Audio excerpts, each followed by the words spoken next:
in terms of efficiency, in terms of resilience, and in terms of equity.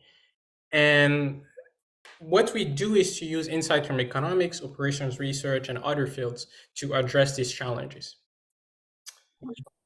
And a big part of my focus has been on the economics and operations of ride-hailing systems, also the economics of EV charging infrastructure, and the economics of fast infrastructure systems. And today, the talk I'll give relates more to this area of smart infrastructure systems, and it will be on safety, liability, and insurance markets in the age of automated driving, done with my colleague, Dr. Sina Barami at the University of Michigan. And so to begin, I like to show that video. So that's a friend of mine sent that to me 2 months ago, right? So it was his first time in San Francisco, actually, using the Cruise robotaxi, right? So it's a driverless taxi in San Francisco, and he was very excited, telling me, hey, self-driving cars, I think are finally here. And I could share some of his excitement because, yes, Cruise was doing their service. Sometime in September, Mercedes also introduced the Drive Pilot system, which is actually a level 3 automated driving system, which was approved to operate in California and in Nevada. And other companies have been already working or even commercializing these technologies, right? So in a sense, there is a lot of excitement saying, okay, the automated driving future is here. However, looking at that, at some point, we had to sort of slow down, right, and say, well, not so fast, because, for example, a little after my friend actually sent me that video, Cruise was involved in a car crash in San Francisco, and eventually, actually, the city revoked their license to operate, and Cruise eventually even reduced their operations in the whole U.S., right?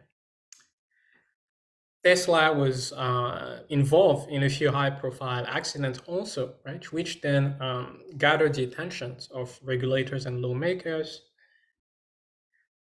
And one of the reasons even why we might say not so fast to self-driving cars is that even ourselves, right, we tend to be pretty harsh and demanding of these technologies and these vehicles, right? We hold them to a higher standard, so to speak. And so in this context, then it's important to realize that safety is still a technical concern and a societal concern, right? Technical because driving in certain conditions is still very hard to do safely, certain, for example, weather conditions, but also societal because of the reasons I just mentioned. And accidents will always occur, right? Especially in a mixed driving environment, right? Like the ones we have today, where some self-driving vehicles operate on the road, but then there are also human drivers.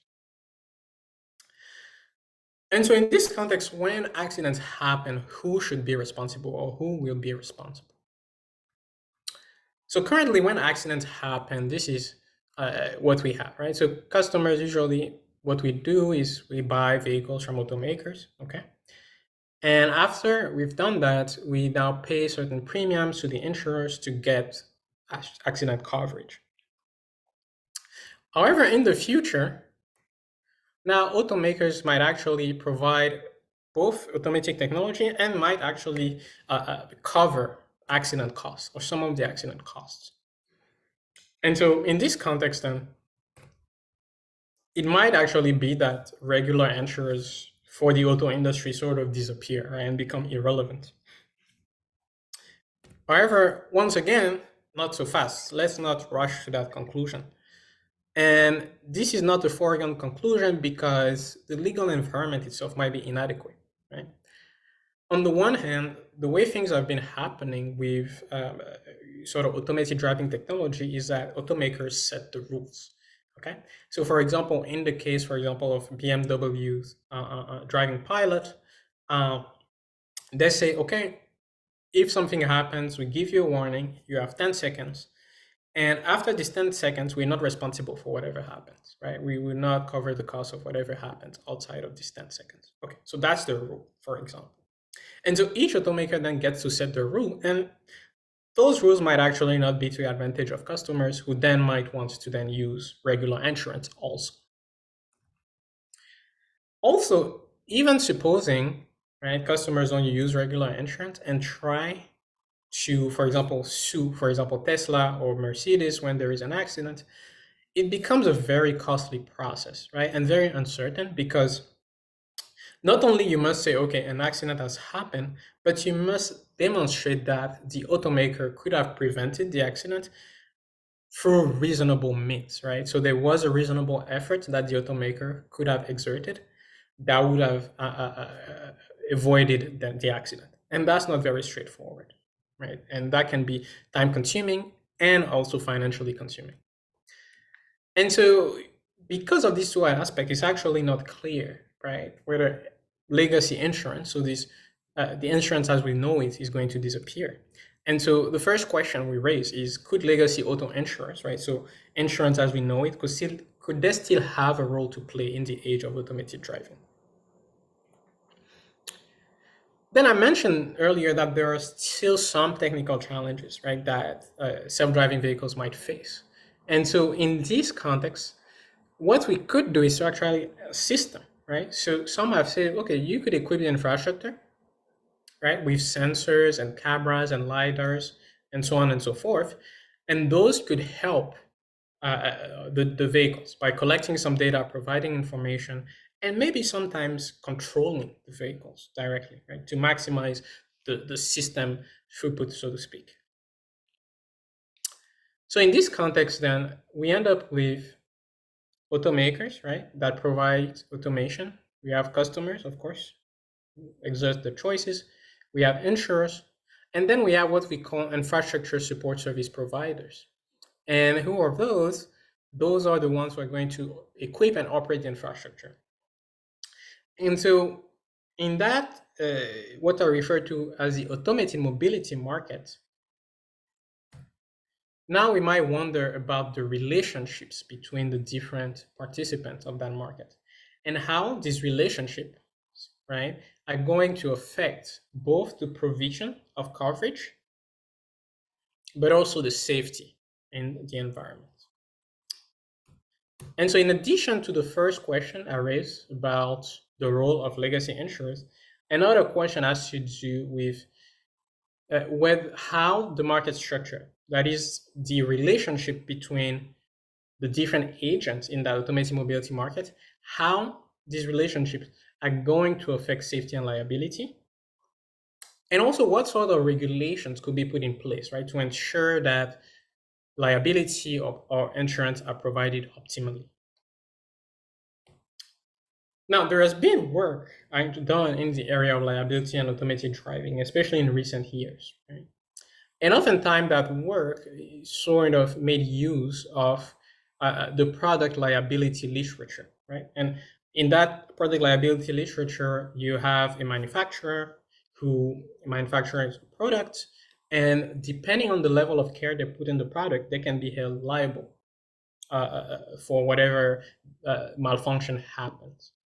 And that literature then influences the development of this trend of literature on liability and automated driving. Now, that product liability literature in itself is pretty close in my eyes to that on insurance markets, because the mathematical formulations of these problems are actually pretty similar, right? But of course, insurance markets deal with other sort of problems.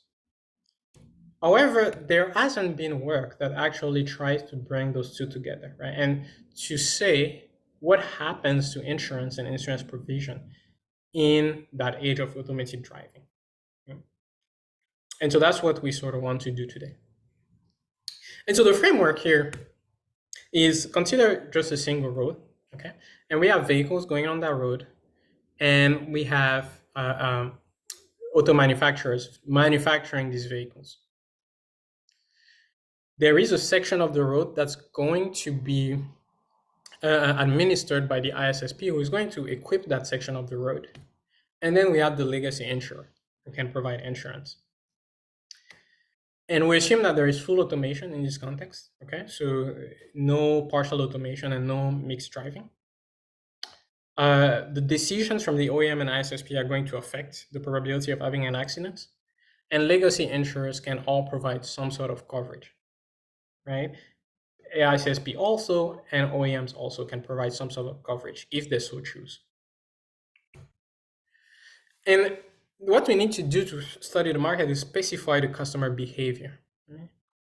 So customers are going to have two options: option to drive or not to drive. And if they drive, they have access to a level of vehicle technology, of automation, ZM, and a level of infrastructure technology. Okay. And naturally, there's going to be costs associated with this, right? There is going to be a cost associated with owning the vehicle. There's going to be a cost associated with using the infrastructure. And then if they get insurance from the regular auto insurers, there is a cost associated with insurance. And when they drive, the customers can be in one of three states: no accidents, or there's going to be an accident on the regular portion of the road, or there's going to be an accident on the smart portion of the road. And on the regular portion of the road, right, if there is an accident, we know the damage cost, DR, and the automaker can provide some coverage if they so choose, and the legacy insurer can also provide some coverage. On the smart portion of the road as well, there's going to be a known damage, DS, if an accident occurs, and the manufacturer can provide some coverage. The insurer can also provide some coverage, and the infrastructure service provider can also provide some coverage. So they all have that option. And based on this, we can now define the demand system through these equations. And the key aspect is that here, the utility is going to be affected both by how much you spend for the vehicles and to buy coverage, and the sort of coverage you receive when an accident occurs. And then also, because things are uncertain, then there's going to be the probability of these states occurring. Now, these states, probability of having an accident either on the regular portion or the smart portion, are going to be influenced by technology, okay? And we need to specify that sort of relationship. And to do that, then that's why we use these technology levels, CM and ZI, right? So those are going to be continuous indices that are going to capture the ability of the vehicle or the infrastructure to detect and prevent accidents, or how reliable they are, right? And those are then going to affect the probability of getting an accident per mile driven on the road. Naturally, on the regular portion of the road, there is no infrastructure, so the probability of accident is only influenced by ZM, right? The technology level on vehicles. And on the smart portion, it's going to be influenced both by the vehicle and the infrastructure. Here. So at the end of the day, then we have then equations that are going to describe our model, right? So for the demand, for the way technology affects safety, and the costs. And now, what's going to be our analysis approach?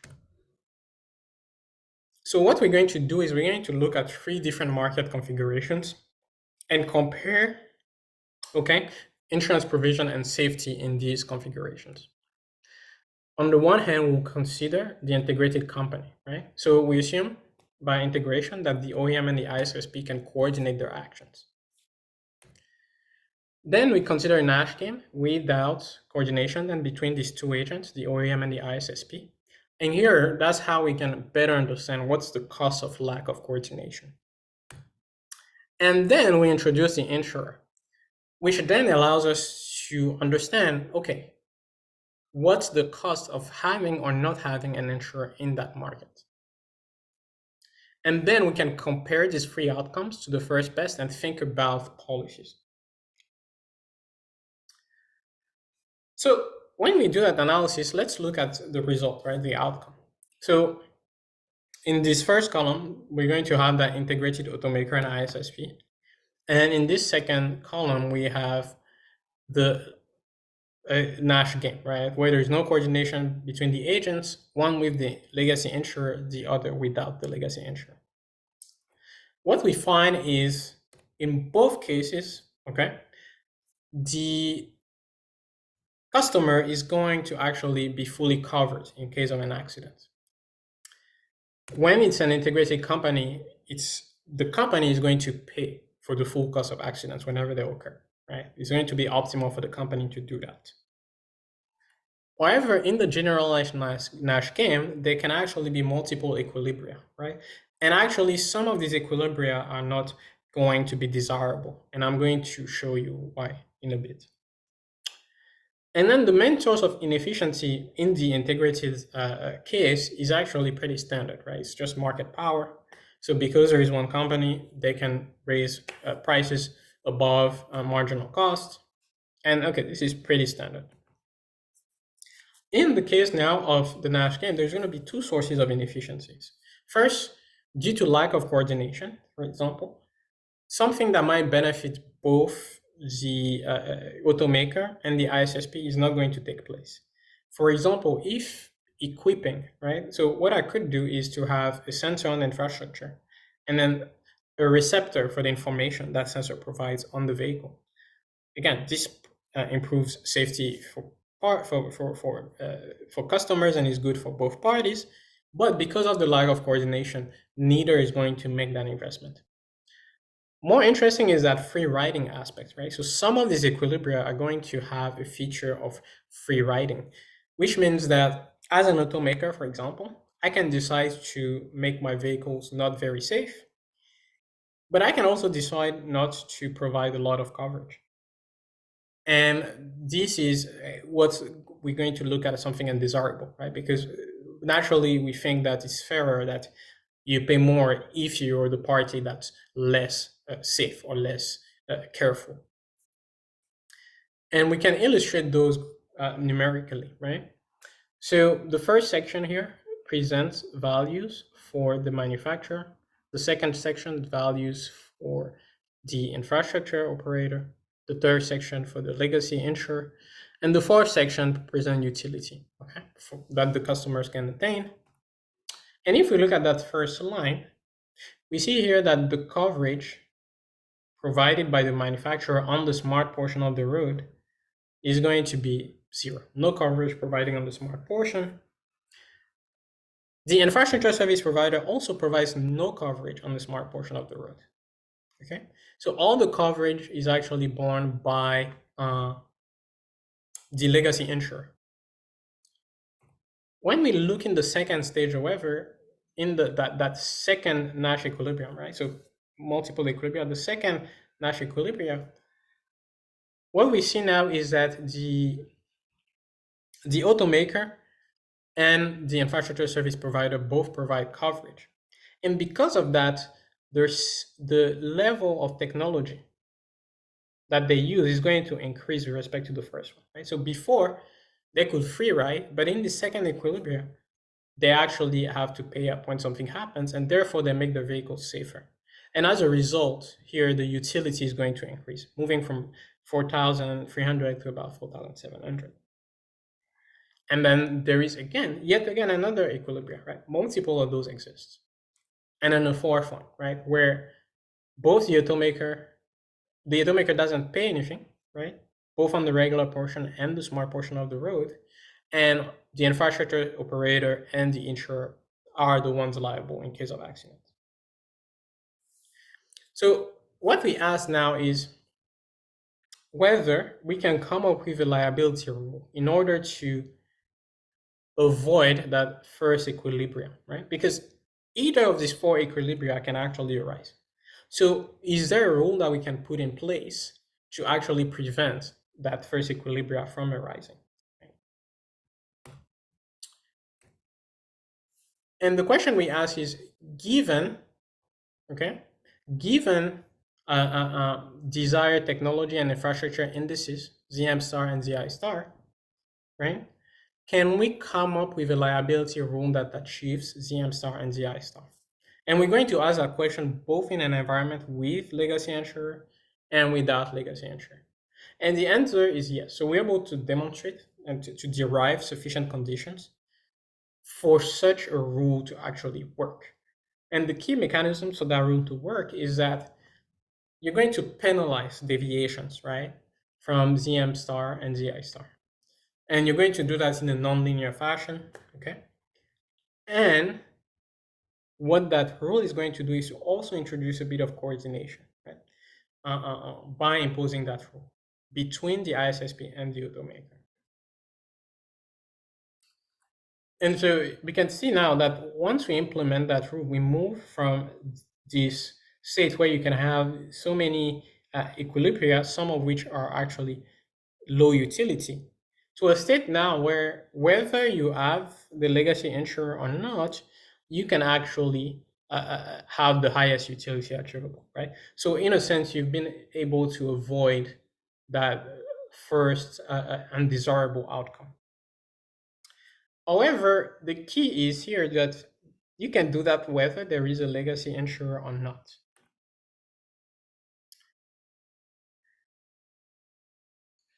Right? So based on what we have, optimal safety and technology levels can be obtained with or without legacy insurance.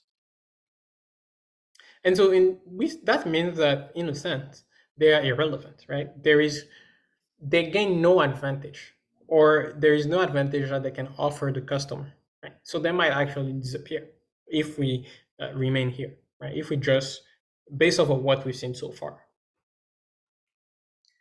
So what we ask is, okay, are there features that we've omitted from our model that could actually make them relevant, right? So maybe we're going to relax some of our assumptions a little and see whether these conclusions that legacy insurance is irrelevant in the age of automated driving, see whether these conclusions actually hold.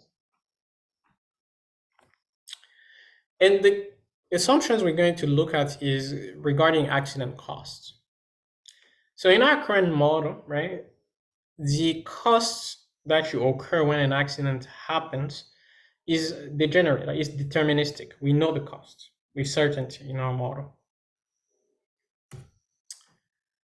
What we're going to do is modify our model to say that we actually don't know the cost, right? So there is a distribution around the cost of accidents. And if you're the automaker, you decide the maximum amount you want to cover.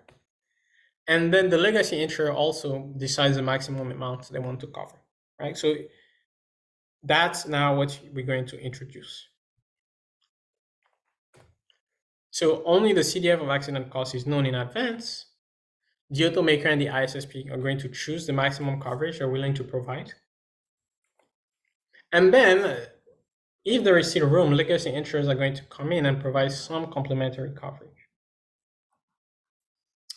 And we can then revise the sort of utility function as in this way.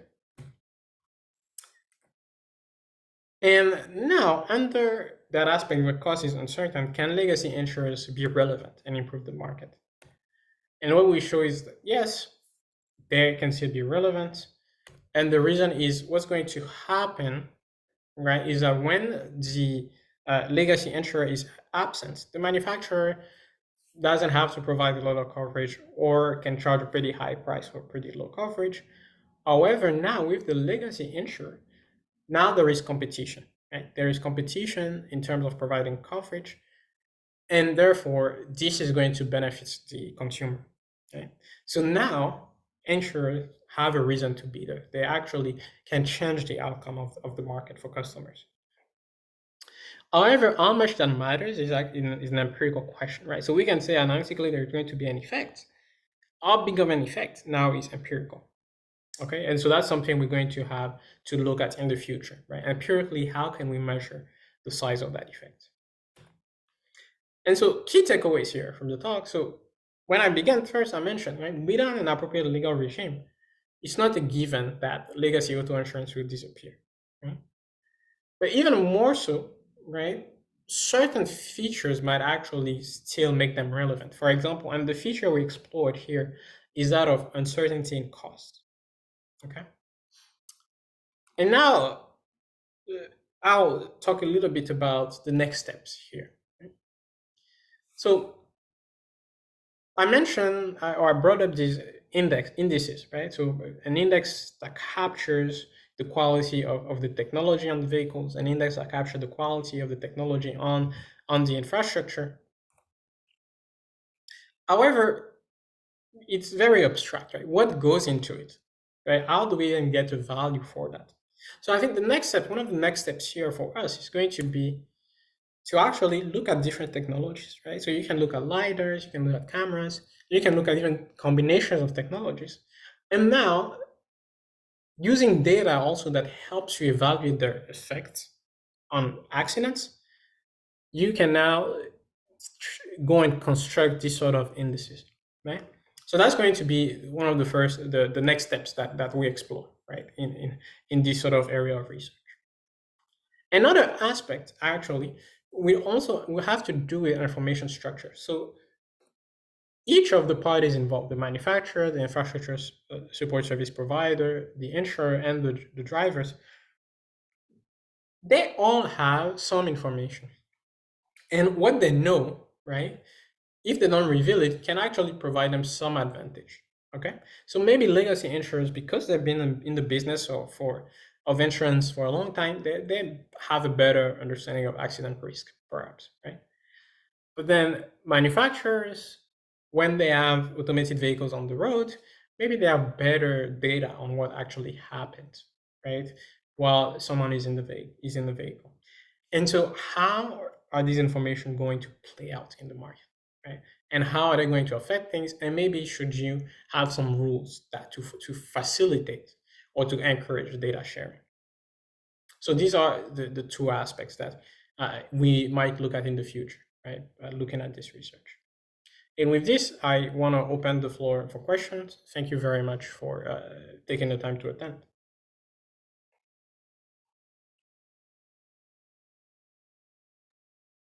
Thank you so much. I actually have a question before anybody. Maybe I can just go over this with you. You know, I worked with one of my PhD students using like a sort of the cooperative game theory, like satisficing theory for like a collision avoidance, which is kind of typical for the autonomous vehicle world. So I'm just wondering if we can consider the cooperative game as well. And I'll just explain the reason later. But for instance, the insurer may react to the level of product reliability from the OEMs and sort of vice versa.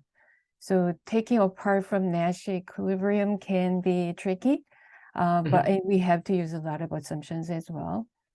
But we might be able to apply sort of the cooperative framework such as satisficing theory, especially with the data stream feed. We can always adjust as we go. And this can be an alternative to bring out the sort of the greater value, not specifically for all this game player and an independent player, but rather as a greater social value for the future mobility, including the autonomous vehicle. And this is Yeah, just no, an idea. Yeah. no, I think you're totally right. I think that's a great point, right? Because um, even when it comes to just the information, right? The fact that the information is private, Mhm. right? From say the OEM, the information they collect from the vehicle, or the insurers, the information they collect, could actually make it sometimes hard, right, Right. to have good coverage, right, Mhm. in this Mhm. case, right, or Mhm. for them to have good designs.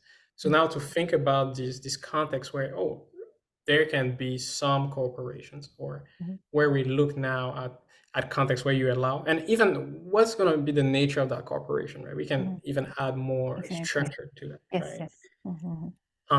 So I think, no, that's a very, very great point. Yes, Mhm. definitely. Mhm. I actually have another question about the formulation. So you said the technology levels and also the infrastructure level is a continuous variable. Mm-hmm. Um, but if I can imagine like a technology level as a sort of the SAE level 1, 2, 3, 4, 5, it's kind of hard to imagine it can be like 3.5 or 3.1 or something like that. What do you think? No, you're totally right.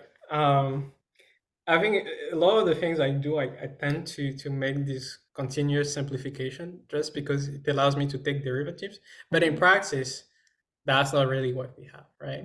Mhm. And I think that's why I think the next steps for this work is to actually think about how the actual technology, the tangible technology, Mhm. can actually be mapped into that index, right? Exactly. Mm. Yeah, Yeah. yeah. Life of economist, I guess. You can't avoid it. All right. Do we have any more questions from the audience? This might be a Yeah. little different from the sort of the typical engineering study, but I enjoyed it a lot. Yeah, Dr. Can I Shin. ask in the audio? Yeah. Yeah. Thank you. First of all, thank you for the great talk. Well, it was like, as you said, it was quite difficult for me, but very interesting. Here, I have I might have been missed, but I have one question about the settings or the assumptions of the Mhm, transportation environment. So mhm. does this equilibrium consider like mixed environments or uh, the environments with only the automated driving cars? And for those two different environments, would there be any like differences between like, those two environments? Though very good question. Very, very good question. Yes. So again, right, to simplify my life, I assume that it's just automated vehicles, right, in this environment. Um, yeah, it's just automated vehicles in this environment. Now, you're right that if we don't make that assumption, right? So if we consider now mixed traffic, now we introduce another agent in the system, right? And we have to think about the behavior of that agent. Not only, yes, they have to buy insurance, they have to buy vehicles, but they have to make decisions about how they interact with those vehicles, right? With the automated vehicles now, right? Are they going to drive safely around the automated vehicles? Or are they going to drive recklessly, right? So then that's an additional things that we'll have to consider here, right? And that's going to also affect the outcome in our setting. Does that answer your question? Yeah, perfect. Thank you. Any more questions from the audience? Can I ask? Oh, hi. Yeah, sure. Hello. Thank you very much for the giving great talk. Because of my personal work, I just kind of here and there, I didn't completely listen to your presentation. Sorry about that. So No, no problem. my question might be a little bit silly, but the one of the things that that your presentation inspired me. Well, inside KAIS, we try to build up the new way of the mobility solutions, which actually invite not only car manufacturers, but also infrastructure regulation bodies and service providers. So in this context, well, it seems to me you involved parties are just, cars and the drivers. Mhm. But if infrastructure regulation providers like the local government or police, so-called the intelligent the transportation system or traffic control system, uh, if such a system is involved for driving safety, and then but it gives some incorrect information, Mm. then what happens into your formulation? Ah, yes. So very good point. Very good question. So actually, so in that framework, I also account for these infrastructure providers, um, who are going to manage some part of the road, right?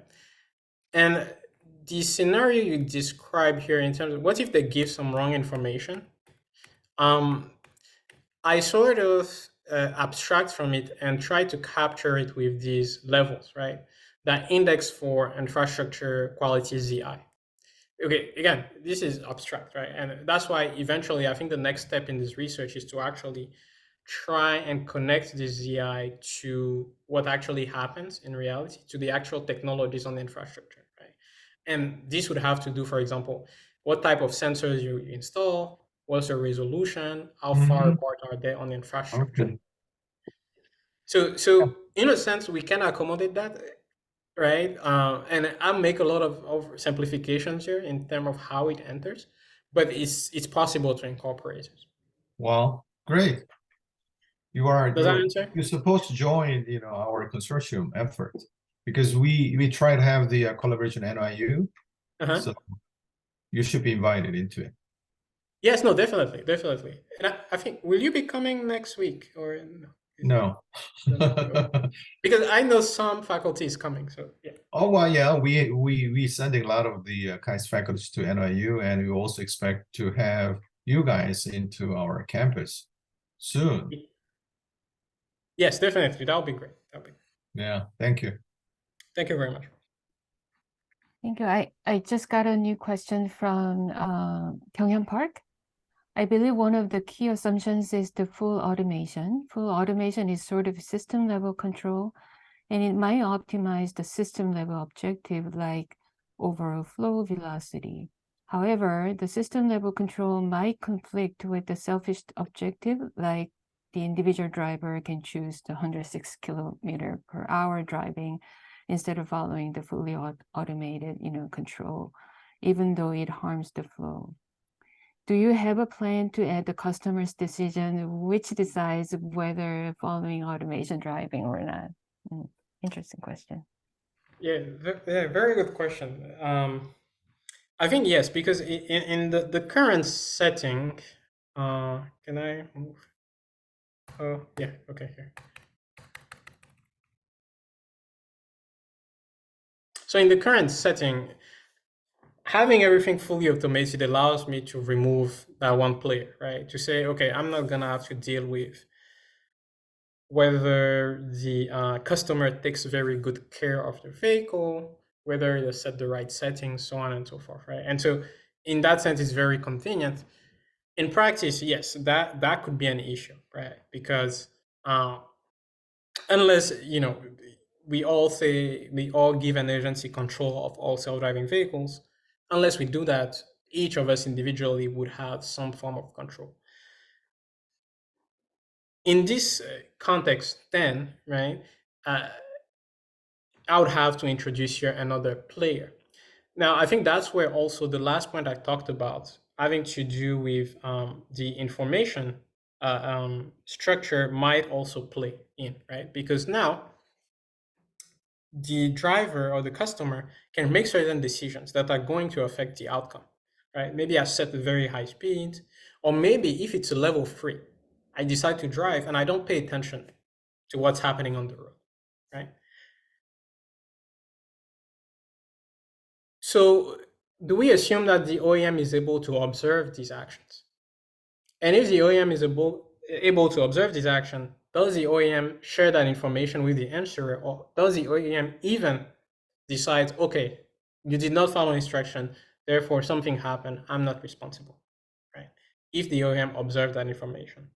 So yes, so this sort of framework, right, would have to now be expanded to account for now the information structure, right? When we want to think about the decisions of the customer and the driver, or of the driver, right, in terms of whether they drive selfishly or not, we would have to expand and include that information structure.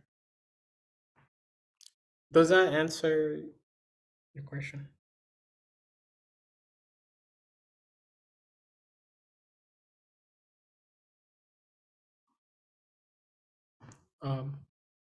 Yunjin, I think you're muted. Sorry. Thank you. I'm sorry. Gyeonghyun, are you there? Unless there's something more to add to his answer, I think we got the, he just said, thank you. I just want to know you consider the mixed autonomy setting. Yeah, very good. Alrighty. I guess that we covered every questions that we need to cover. And thank you again so much, Daniel. It's such a late in the evening and still making time for us. Thank you so much. I'll be in, not just me, but a lot of, KAIST faculties will be in New York in the second week of January. And we're going to have our center meeting during that time as well. And for our provost, he's already in the center of the cities and climate change. So if there's anything that you want to connect, you can always connect. Just really, and he's always he's already part of us. All right. Okay. No, that's perfect. Thank you. Thank you for having me. That was my pleasure. And I definitely look forward to connecting more Sure. when you're in All town. right. Thank you so much. Thank you, everyone. Thank you. Thank you.